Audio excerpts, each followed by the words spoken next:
Here we are again, and this is a video, the best of Bob Dylan's studio albums. Ranked, ranking them. You know, I keep saying that I don't like to rank records, but I did a Beatles ranking, a Beatles solo ranking a couple weeks ago. And you got your typical reactions. You know, some people just would say their lists, and some people would go along and say, "Oh, I love that record, but not this record." And that's great. Discussions are fine, and back and forth discussions. It also angers some people. You shouldn't rank records because it's so subjective and you piss people off. Well, I'm not doing this to piss people off, but there's a lot of people that aren't into a certain artist. Now, Bob Dylan, I don't say this very often. In fact, I don't know if I've ever said it on my channel, but Bob Dylan is probably a close second to the Beatles. I always mention that my three favorite bands are the Byrds, the Kinks, and the Beatles.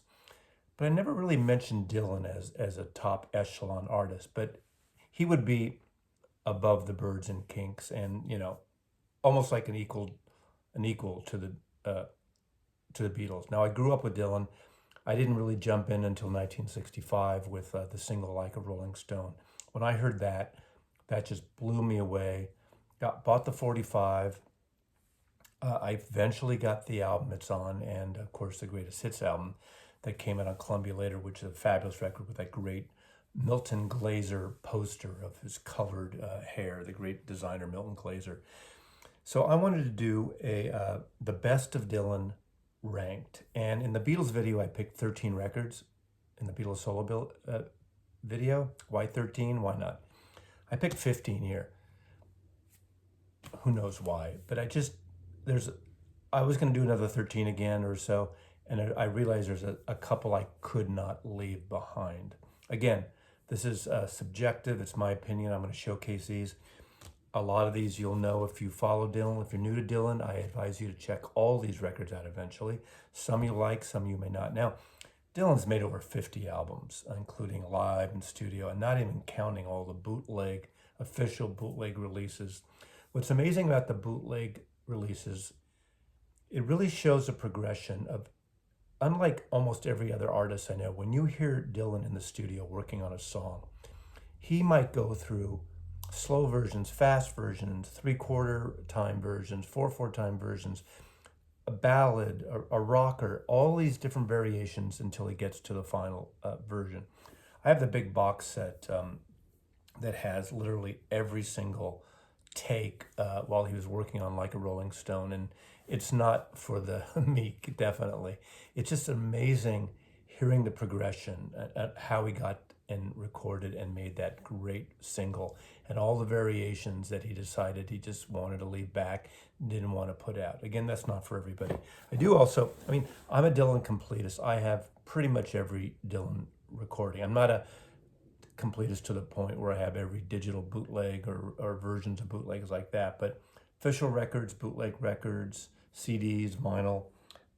This is an amazing set. I don't know if they make this anymore, but if you're a Dylan person or you want to jump in wholeheartedly, this is the complete Bob Dylan records, not including the bootleg records.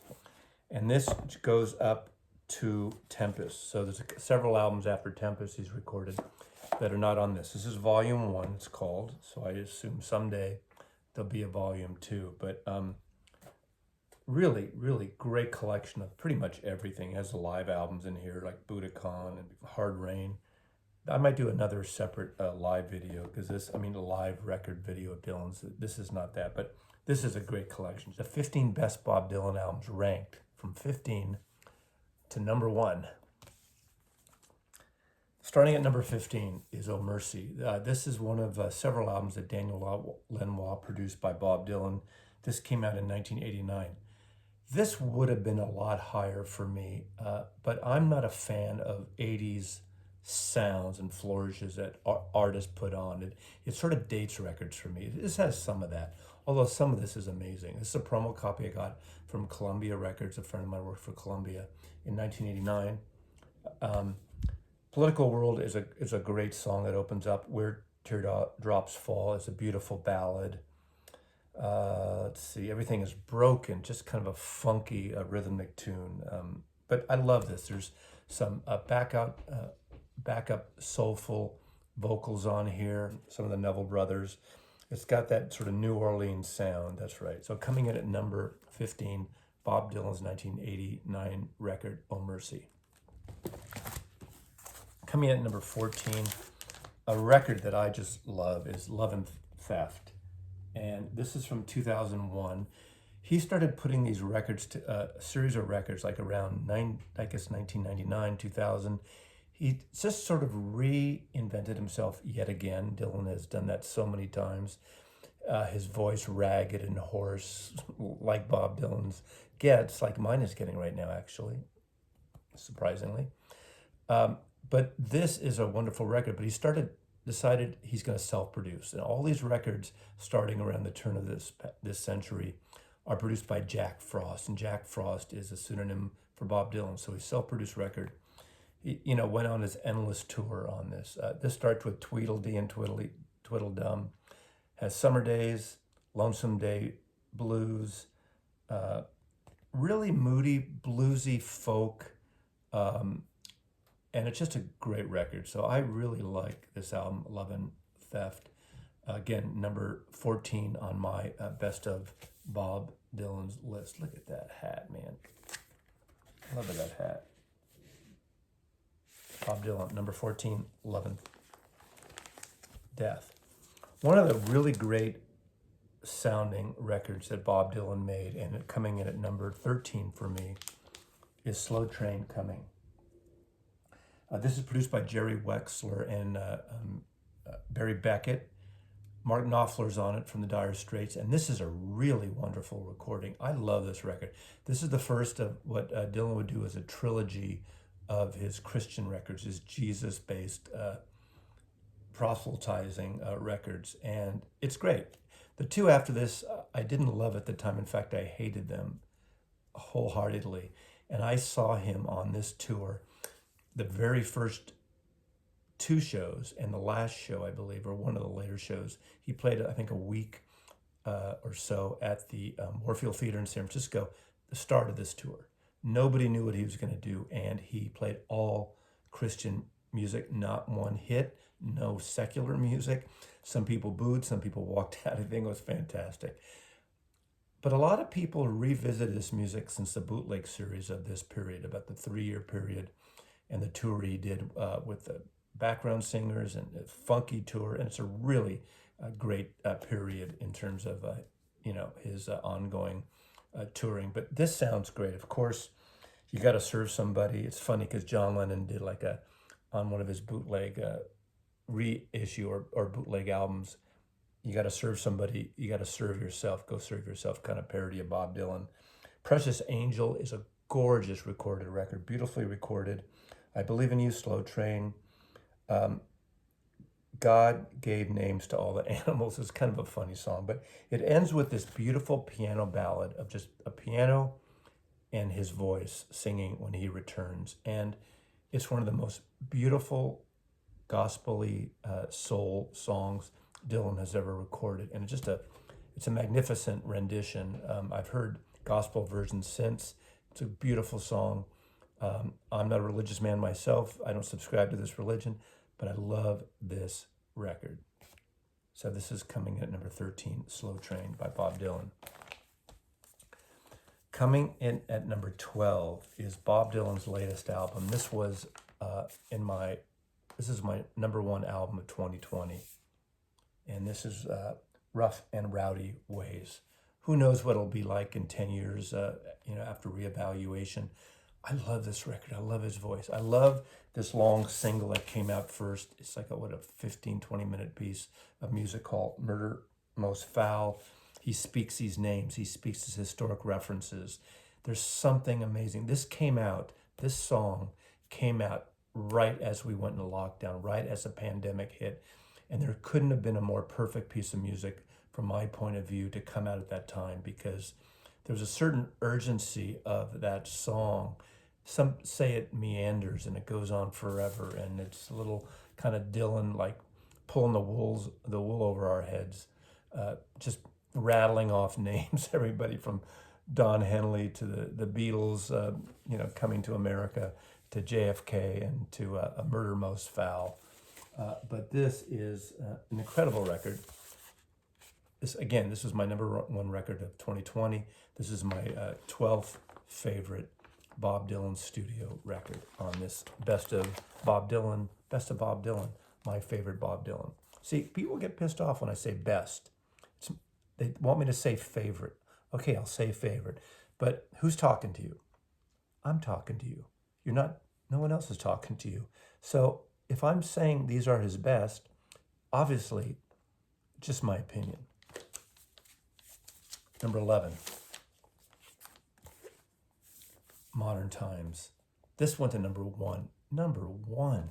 This was in 2006. He had a number one record. How great is that? Again, another self-produced Jack Frost self-produced record. Thunder on Mountain is a great song. Rollin' and Tumblin'. Again, it's got his sort of bluesy, folky, talky set of music, style of music. He's mixed up his band a little bit during this period, but this is great. Great record. You know, a record I didn't include here, which is amongst my favorite, and people love to hate it lately, is Triplicate. He did a series of 3 records, one of which is a 3-record set of sort of standards and Sinatra-like recordings. Triplicate, out of all of them, the 3-record set, is amongst my favorite. I did not include it here. I think I just wanted to really include his original compositions, but I think it's a fantastic record, beautifully recorded at Capitol Tower Studios in Hollywood. Okay, number 10. Now we're down to the top 10. Top 10. Coming in number 10. You know how Dylan's voice has changed so many times? This was a freaking, like, what the fuck? What happened to his voice when this album came out? But he had a huge hit with Lay Lady Lay. This is a Nashville Skyline, a tremendous, tremendous record. One song he does, opening song, a version of Girl with North Country with Johnny Cash. Last year, one of the bootleg series of Johnny Cash and Bob Dylan bootleg, all the demos or the works in progress of this period. He went on the Johnny Cash show around this time, the television show. But this is a great record. It's got Nashville Skyline Rag, which is, a beautiful instrumental. Peggy Day, I Threw It All Away. Lay Lady Lay, which was a huge hit. Country Pie. Great country record. This is one of the 2 or 3 country records that Bob Dylan did. And number 10, Nashville Skyline. Love this record. This record came out in 1969, and it's beautiful, just beautiful. You know, another record that I didn't include, and I'm sneaking the other things in just to kind of talk about them, but a record that I find to be a beautifully recorded record is Pat Garrett and Billy the Kid. A lot of people don't include it because, it's a soundtrack. It has a lot of sort of repetitive themes in it. But it's one of the records that I own, and there's a Mobile Fidelity edition if you can get it. But even the original Columbia record from the 70s is just stunningly beautiful. It's acoustic guitar based. There's these themes, Billy theme, that is sort of just acoustic guitar, instrumentals that go throughout the record. There's 2 or 3 versions of it, maybe 4 even. And of course it has one of his biggest hits ever, Knocking on Heaven's Door, which is a great piece of music. But I don't think it, as an overall full album, it would be here, although it's an album I definitely pull out a lot. And Pat Garrett and Billy the Kid, the Robert Altman film, with Chris Christopherson and James Coburn, and Bob Dylan's actually in it, silly in it.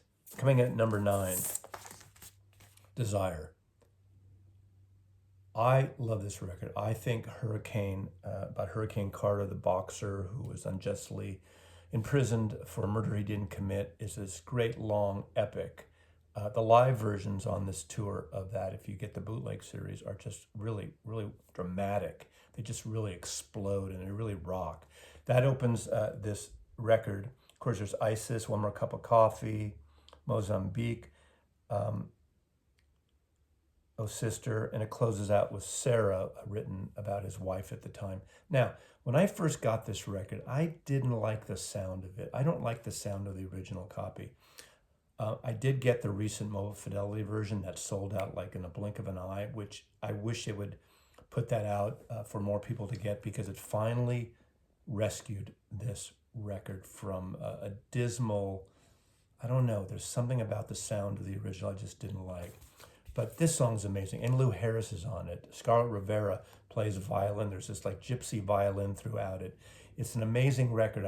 I bring it down a few notches because of the recording. However, it's still number 9 on my list of best Bob Dylan records.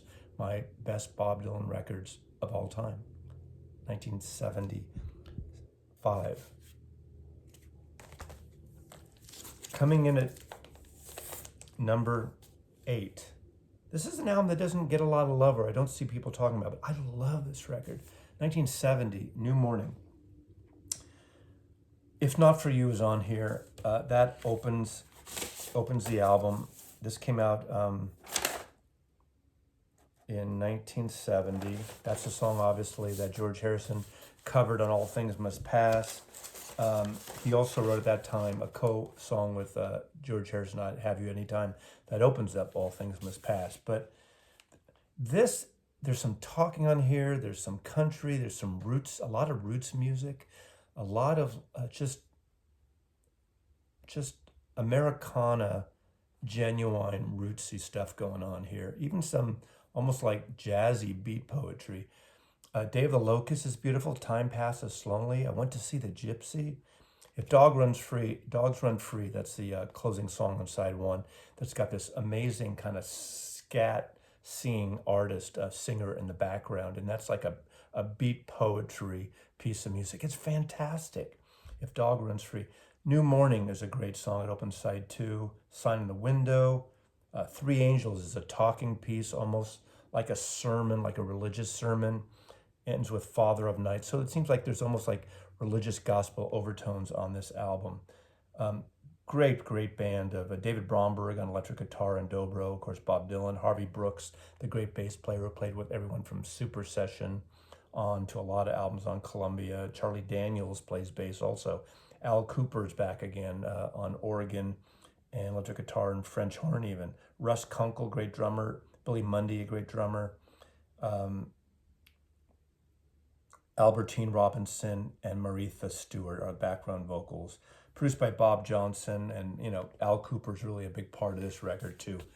Wonderful bluesy, rootsy album. New Morning, amongst my favorite number 8 Bob Dylan record of all time.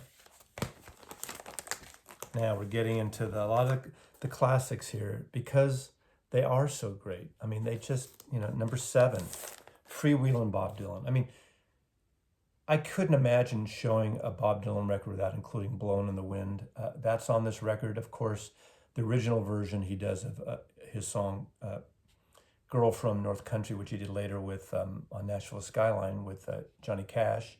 Hard Rain's Gonna Fall, another classic song. Don't Think Twice, It's All Right. Oxford Town, I Shall Be Free. Karina, of course. Bob Dylan's Dream, beautiful song. Love this record. How can you not love this record? So this is 1, 2, 3, 4, 5, 6. It's number 7. Number 7. Bob Dylan, number 7. Now, we're getting into some cool stuff. All these are cool stuff. Number 6. John Wesley Harding. Another record that doesn't seem to always get a lot of love. What's amazing about this record, when you really look back historically on it, this came out at the height of all the fucking Summer of Love psychedelia, basically. The Sgt. Pepper, Pink Floyd, all the psychedelia, all that shit going on in 1967, Jimi Hendrix. This was Dylan's, all of a sudden he goes lo-fi, folky country.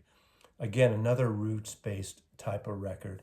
In 1967, when they go high, Dylan goes lo-fi, baby. And of course, a song on here, and I remember playing this record a lot, but I remember when, with the 2 years after this, or a year and a half after this, I guess, when Jimi Hendrix did All Along the Watchtower. To me, that is the definitive version of the song, of the Dylan song. I didn't recognize it. I didn't recognize it as a Bob Dylan song. He totally transformed the song from this album, All on the Watchtower. But I play this record, and Dylan's version is so organic, so intimate. It's so great. John Wesley Harding's a great opening also. This is a total Nashville type recording. It's got Dylan, Charlie McCoy on bass, Kenneth Buttrey on drums, and Pete Drake on steel guitar. So it's that whole Nashville crew going on, and it really has that rootsy song. The ballad of Frankie Lee and Judas Priest, Drifter's Escape, Dear Landlord, I Pity the Poor Immigrant, I'll Be Your Baby Tonight. Again, I was going to say some of Dylan's great writing, but what a fucking great writer he was all this time. Number 7, God, this is such a wonderful record, and it's just a record that, I think all these like hipster Americana groups, I'm sure every friggin' person has this in their record collection. Coming at number 5, what a great record. Bring It All Back Home, Bob Dylan. I mean, just the opening track alone of Subterranean Homesick Blues just really starts this thing off amazingly. Maggie's Farm is on here, which is great. Love Minus Zero, No Limit. Now, every time I hear that song, I hark to an album that was made, I think in 1969 or maybe 68 actually. And it's Joan Baez's Any Day Now. It's a beautiful record on Vanguard Records, and it was the first Joan Baez record I got, and it's Joan Baez covering Dylan. I mean, obviously they were close, they were entwined musically, romantically early on, but a great collaborator with Bob Dylan, for many, many decades. But that Joan Baez album is really beautiful. Her version of Love Minus Zero, No Limit on that is it just gets you right here. I suggest anyone get that Joan Baez record any day now. Double record, Vanguard Records, white cover with I think it might even be a Bob Dylan illustration on the cover, as I recall. Mr. Tambourine Man's on this record. Mr. Tambourine Man, I got into it because of the Byrds, but there we go. It's All Over Now, Baby Blue. This is like one of the great Bob Dylan albums. But why is it number 5? Because he made so many great records. And look, speak of the devil there. Not the devil, the angel. Joan Baez.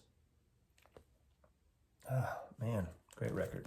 Okay, we're down to number 4 now.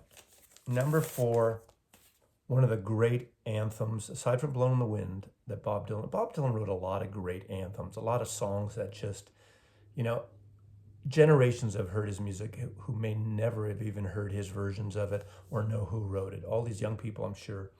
A song that has been used from every anti-war motion picture to Watchmen, the opening of Watchmen, that motion picture of the superheroes based on the graphic novel. Watch that opening. It's fucking amazing what the version they do of Times They Are A-Changin'. The Times They Are A-Changin' might be one of the best songs, perfect songs, records that Dylan, even though this is down to number 4 here, it's still a great album. But that song would be, in the top 3 songs of all time.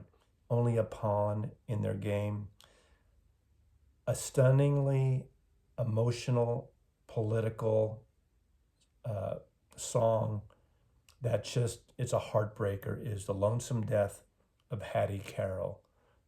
Bob Dylan was still in his folk mode of writing about race issues, about social issues, about politics.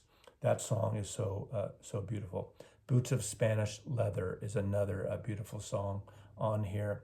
North Country Blues, With God on Our Side. One of my all-time favorite Bob Dylan albums, coming in at number 4. Bob Dylan's The Times They Are A-Changin'. Cover by Barry Feinstein, who did the cover of All Things Must Pass as well, that photographer. Number 3.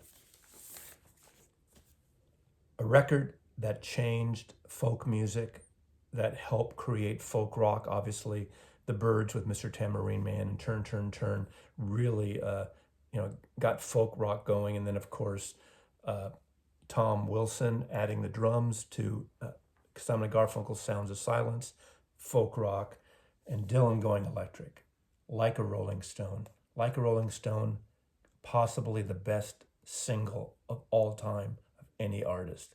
And and I'm a Beatle fan, but it's definitely up there. When I heard that song in 1965, I bought the 45 right away. It is an amazing, amazing record. And as I said, listening to those all those different takes, the progression, how he made that record. Mike Bloomfield on guitar, that crazy, beautiful, endless organ of Al Cooper on that record. What a great record. Tombstone Blues, It Takes a Lot to Laugh, Takes a Train to Cry, Ballad of a Thin Man, The Long Desolation Row. This is the number 3 Bob Dylan album, his 3rd greatest record ever.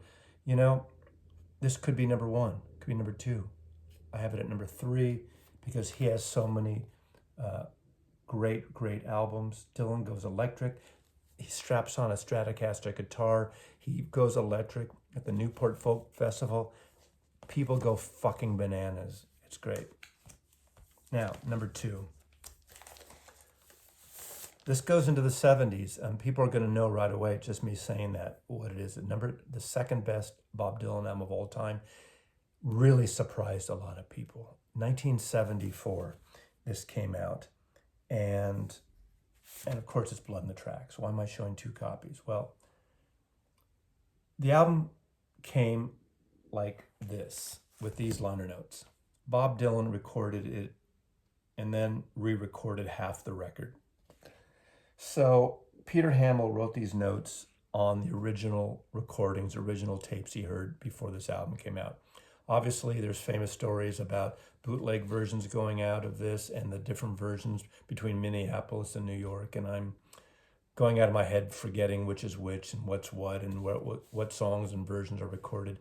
Dylan had a different vision, so he went back and re-recorded about half the songs, give or take. And you Dylan freaks will know better than I do, and you can put it down there, but I know it when I'm reminded and read about it. But this is the record how it first came out, because they had printed the covers already. But then they swapped it and they put this illustration on it, and it's a Dylan illustration, because these liner notes didn't really jive with what actually came out. What a record this is. What an amazing, beautifully sounding record. The opening of this, Tangled Up in Blue, Simple Twist of Fate.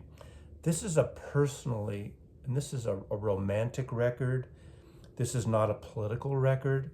This is a love record. You're a big girl now. You're gonna make me lonesome when you go. Of course, Idiot Wind, which is a wonderful song. Meet Me in the Morning. Lily Rosemary and the Jack of Hearts it tells us just epic. It's an epic piece of work. If You See Her, Say Hello, Shelter from the Storm, and of course, Buckets of Rain. And artwork by Dylan, the number 2 album, fantastic record. The original Columbia sounds great.